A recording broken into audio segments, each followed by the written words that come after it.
Okay, ఇండియాలో crypto journey మొదలుపెట్టడానికి ఒక సింపుల్ గైడ్ చూద్దాం. క్రిప్టోలోకి సేఫ్గా, కాన్ఫిడెంట్గా ఎలా ఎంటర్ అవ్వాలో ఇప్పుడు చూద్దాం. ఓ 5,000 రూపాయలతో మన స్ట్రాటజీ ఎలా ఉండాలో ప్లాన్ చేద్దాం. అసలు పాయింట్ ఏంటంటే, ఫస్ట్ ఏం కొనాలి? ఇదిగో బ్లూ ప్రింట్. చూడండి, మన 5,000 రూపాయల పెట్టుబడిని రిస్క్ తగ్గించడానికి 5 కాయిన్స్లో పెట్టాం.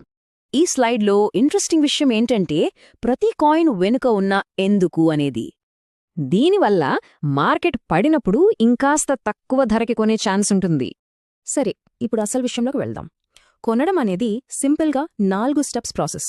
ఫస్ట్, బిగినర్స్ కోసం ఈజీగా ఉండే ఒక ఎక్స్చేంజ్ని సెలెక్ట్ చేసుకోవాలి. నెక్స్ట్, ఐడెంటిటీ వెరిఫై చేసుకోవాలి. దీనికి 30 నిమిషాల కన్నా తక్కువే పడుతుంది. వెరిఫికేషన్ అయిపోయాక అకౌంట్లో డబ్బు యాడ్ చేయాలి. ఎప్పుడూ చిన్న అమౌంట్తోనే స్టార్ట్ చేయాలి. ఫైనల్గా మనం ముందే అనుకున్న పర్సెంటేజ్ల ప్రకారం కాయిన్స్ కొనాలి. ఇప్పుడు ఒక స్మార్ట్ స్ట్రాటజీ ఎస్ఐపి మెథడ్ గురించి మాట్లాడుకుందాం. దీనివల్ల మెయిన్ బెనిఫిట్ ఏంటో చూడండి. ఎస్ఐపి మెథడ్ రిస్క్, స్ట్రెస్ రెండూ తగ్గిస్తుంది. ఉదాహరణకి ప్రతి నెల 1000 రూపాయలతో కొంచెం కొంచెంగా బీటీసీ, ఈటీహెచ్ కొనడం. ఇప్పుడు సేఫ్టీ. ఈ రూల్స్ మాత్రం చాలా ఇంపార్టెంట్, అస్సలు మర్చిపోకూడదు. ఇండియాలో ట్యాక్స్ విషయాలు గుర్తుంచుకోవటం చాలా ముఖ్యం. First number 30%.